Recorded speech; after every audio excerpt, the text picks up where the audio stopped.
Hi అందరికీ నమస్కారం అండి. Welcome back to Sharath updates YouTube channel.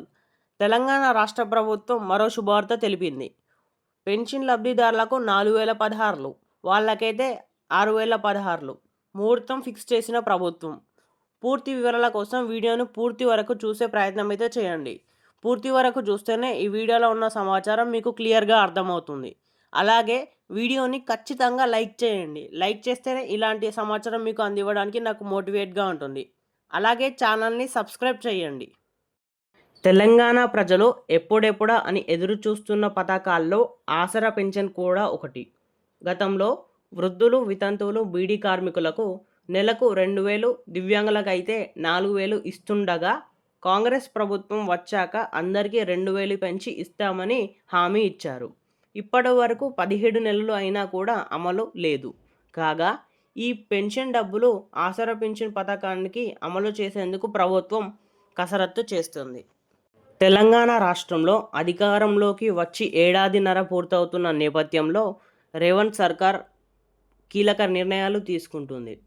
ఎన్నికల్లో ఇచ్చిన హామీల్లో ఒక్కొక్కటిగా అమలు చేస్తూ వస్తున్న రేవంత్ రెడ్డి ప్రభుత్వం ఏడాదిన్నర పూర్తవుతున్న సందర్భంగా పలు కీలక హామీలను అమలు చేయాలని భావిస్తుంది.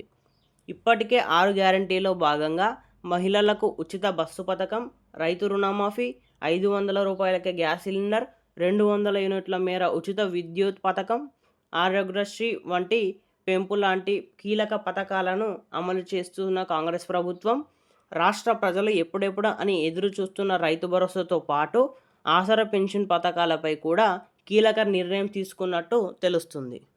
గత బీఆర్ఎస్ ప్రభుత్వం ఆసరా పెన్షన్ కింద 2016లో 4016లో ఆసరా కింద ఇచ్చేది. కానీ కాంగ్రెస్ ప్రభుత్వం వారు అధికారంలోకి వస్తే ఆ 2000కు 4000కు మరో 2000 కలిపి 2016 పొందుతున్న వారికి 4000, అలాగే 4016లో వచ్చేవారికి 6000 చొప్పున ప్రతి నెల వారి ఖాతాలో జమ చేయడం జరుగుతుంది అని హామీ ఇచ్చిన విషయం తెలిసిందే. కానీ ప్రభుత్వం వచ్చి ఇప్పటికీ ఏడాదిన్నర పూర్తవుతున్నా కూడా దాని గురించి ఎలాంటి మాట లేదు. తెలంగాణ రాష్ట్రంలో ఎమ్మెల్సీ ఎన్నికల కారణంగా రేవంత్ రెడ్డి సర్కార్ పలు కీలక నిర్ణయం తీసుకున్నట్టు తెలుస్తుంది. ఈ రోజు నుండి రేపటి వరకు దాదాపు ఈ చేయూత పెన్షన్ పథకాన్ని మొదలుపెట్టి దాదాపు అయితే అన్ని జిల్లాల్లో ఈ చేయూత పెన్షన్ డబ్బులు ప్రతి ఒక్క అర్హుడైన లబ్ధిదారుడి ఖాతాలో జమ చేయడం జరుగుతుంది అని సమాచారం అయితే వచ్చింది. అయితే గత ప్రభుత్వంలో వృద్ధులు, వితంతువులు, బీడీ కార్మికులకు 2000, దివ్యాంగుల పెన్షన్ 4000 చొప్పున పెన్షన్ అందించగా కాంగ్రెస్ ప్రభుత్వం అధికారంలోకి రాగానే 2000 ఉన్న పెన్షన్ను 4000కు, అలాగే 4000గా ఉన్న దివ్యాంగుల పెన్షన్ను 6000కు పెంచుతామని హామీ ఇచ్చిన విషయం తెలిసిందే. కాంగ్రెస్ ప్రభుత్వం అధికారంలోకి వచ్చి ఏడాదిన్నర పూర్తవుతున్నప్పటికీ ఇంకా పెన్షన్ల పెంపు లేకపోవడంతో ప్రజల్లో కొంత అసంతృప్తి నెలకొంది. రేవంత్ రెడ్డి ప్రభుత్వం అత్యంత ప్రతిష్టాత్మకంగా నిర్వహిస్తున్న సమగ్ర ఇంటింటి కుటుంబ సర్వేలో కూడా ప్రజలు ఇదే విషయంపై అసంతృప్తి వెలగక్కుతున్నట్టు సర్కార్ దృష్టికి వచ్చింది.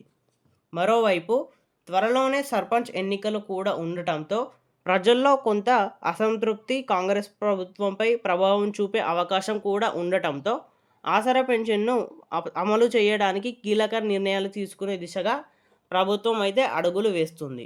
స్థానిక సంస్థల ఎన్నికలలోపే ఈ పెన్షన్ పెంపు పథకాన్ని అమలు చేసి ప్రజల్లో కొంత అసంతృప్తిని తీసేయాలని ప్రభుత్వం భావిస్తుంది. రైతు భరోసాతో పాటు ఆసరా పెన్షన్ పథకం అమలుపై కూడా ప్రభుత్వం కసరత్తు చేస్తుంది. మే 30వ తేదీ నుండి అసెంబ్లీ సమావేశాలు జరుగుతున్న నేపథ్యంలో ఈ సమావేశాల్లో రైతు భరోసాపై ప్రత్యేకంగా చర్చించి నిర్ణయం తీసుకునే అవకాశం ఉంది. ఇప్పటికే బట్టి విక్రమార్క నేతృత్వంలో మంత్రివర్గ ఉపసంఘాన్ని ఏర్పాటు చేయగా అన్ని జిల్లాల్లో పర్యటించి అభిప్రాయాలు సేకరించింది. ఉపసంఘం ఇచ్చే నివేదికపై అసెంబ్లీ చర్చించి అన్ని పార్టీల నుండి అభిప్రాయాలు తీసుకొని రైతు భరోసాపై తుది నిర్ణయం తీసుకోనున్నారు. ఇదిలా ఉంటే తెలుగు రాష్ట్రాల్లో చాలామంది పెన్షన్ మనీ కోసం ఎదురు చూస్తారు. అయితే ఏపీ ప్రభుత్వం పెన్షన్ల అంశంపై హైలైట్ చేస్తూ ఒక పండుగలా నిర్వహిస్తుంది. స్వయంగా సీఎం చంద్రబాబు, మంత్రులు లబ్ధిదారుల ఇళ్లకు వెళ్ళి పెన్షన్ ఇస్తున్నారు. కానీ తెలంగాణ రాష్ట్రంలో అలా జరగట్లేదు. పెన్షన్ అంశంపై చాలా సైలెంట్‌గా చేస్తున్నారు. అందుకు బలమైన కారణం ఉంది. కాంగ్రెస్ పార్టీ తాము అధికారంలోకి వస్తే వృద్ధులకు 2000 నుండి 4000, అలాగే 4000 ఉన్న దివ్యాంగుల పెన్షన్‌ను 6000కు పెంచుతామని చెప్పింది. కానీ అలా చేయలేకపోయింది. ఈ కార్యక్రమాన్ని చాలా సైలెంట్‌గా చేస్తుంది. అయితే తాజాగా ఒక మంచి నిర్ణయం తీసుకుంది తెలంగాణ ప్రభుత్వం. తెలంగాణ రాష్ట్రంలో ప్రతి నెల పెన్షన్ ఇచ్చే సమయంలో చాలామందికి వేలిముద్రలు పడట్లేదు. ఆ యంత్రాలు వేలిముద్రల్ని గుర్తించట్లేదు. దాంతో వారికి పెన్షన్ మిస్ అవుతుంది.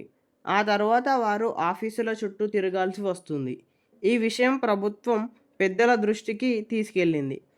వేలిముద్రలు ఎందుకు పడట్లేదు అనే ప్రశ్నకు సిబ్బంది రకరకాల సమాధానాలు చెబుతున్నారు. ఆ యంత్రాలు సరిగ్గా పనిచేయట్లేదని, సిగ్నల్ సరిగ్గా తీసుకోవట్లేదని, సర్వర్ పనిచేయట్లేదని, ఇలా ఎన్నో కారణాలు చెబుతున్నారు. చివరకు పెన్షన్ సమస్యతో బాధపడుతున్నది మాత్రం లబ్ధిదారులే. అందుకే ప్రభుత్వం ఈ వేలిముద్ర సమస్యకు చెక్ పెట్టే నిర్ణయం తీసుకుంది. ఇకపై పెన్షన్ ఇచ్చేందుకు లబ్ధిదారుల వేలిముద్రలు తీసుకునేటప్పుడు వేలిముద్రలు పడకపోతే అప్పుడు పంచాయతీ కార్యదర్శి తన వేలిముద్రను వేసి పెన్షన్ డబ్బులు ఇవ్వాలి. తద్వారా వెంటనే పని పూర్తవుతుంది. ఇలాగే మంచానికి పరిమితమైతే ఇల్లు వదిలి రాలేని వృద్ధులకు కూడా పంచాయతీ కార్యదర్శి రేపు వేలిముద్ర వేసి పెన్షన్ ఇచ్చేలా ప్రభుత్వం కొత్త నిర్ణయం తీసుకుంటుంది. ఇందుకు సంబంధించిన సిర్ఫ్ అధికారులు ఆదేశాలు జారీ చేశారు. అందువల్ల ఇకపై పెన్షన్ లబ్ధిదారులు వేలిముద్రలో టెన్షన్ లేకుండా డబ్బులైతే వారి ఖాతాల్లో జమ చేసుకోగలరు. కానీ తెలంగాణ రాష్ట్ర ప్రభుత్వం ఈ వేలిముద్ర ప్రక్రియను ఆపేయనున్నారు. దానికి బదులుగా తెలంగాణ ప్రభుత్వం ఫేషియల్ రికగ్నిషన్ అనే టెక్నాలజీని అమలు చేసేందుకు సిద్ధంగా ఉంది. ఫేషియల్ రికగ్నిషన్ అంటే వారి మొహాన్ని, అంటే లబ్ధిదారుడి మొహాన్ని గుర్తించి వారి ఖాతాలో డబ్బులు అయితే జమ అవ్వడం జరుగుతుంది. వేలిముద్రలు పడకపోవడంతో రాష్ట్ర ప్రభుత్వం అయితే ఈ ఫేషియల్ టెక్నాలజీని అమల్లోకి తెచ్చింది. ఈ ఫేషియల్ టెక్నాలజీ వల్ల వేలిముద్రలు పడని వారు కూడా సులభంగా వారి మొహాన్ని గుర్తించి వారి ఖాతాల్లో డబ్బులు అయితే జమ అవ్వడం జరుగుతుంది. ఇటీవల మహిళా, శిశు, దివ్యాంగుల సంక్షేమ శాఖల మంత్రి సీతక్క పెన్షన్కు సంబంధించి కీలక ప్రకటన చేశారు. దివ్యాంగుల పెన్షన్ని త్వరలోనే 6000కు పెంచుతామని అన్నారు. అలా వారికి పెంచితే మిగతా లబ్ధిదారులకు కూడా పెంచే ఛాన్స్ ఉంది. కానీ ఎప్పుడు పెంచుతారనేది తేల్చాల్సిన అంశం అయితే ఏర్పడింది. ఖచ్చితమైన డేట్ చెప్పలేదు. అందుకే లబ్ధిదారులు ఎప్పటి నుండో ఎదురు చూస్తున్నారు. తెలంగాణ యొక్క లేటెస్ట్ పెన్షన్ అప్డేట్స్ కోసం మన ఛానల్ని సబ్స్క్రైబ్ చేయండి. అలాగే వీడియోలో కొంచెమైనా ఇన్ఫర్మేషన్ తెలుసుకున్నట్టు అనిపిస్తే వీడియోని ఖచ్చితంగా లైక్ చేసి మీ మిత్రులకు షేర్ చేయండి.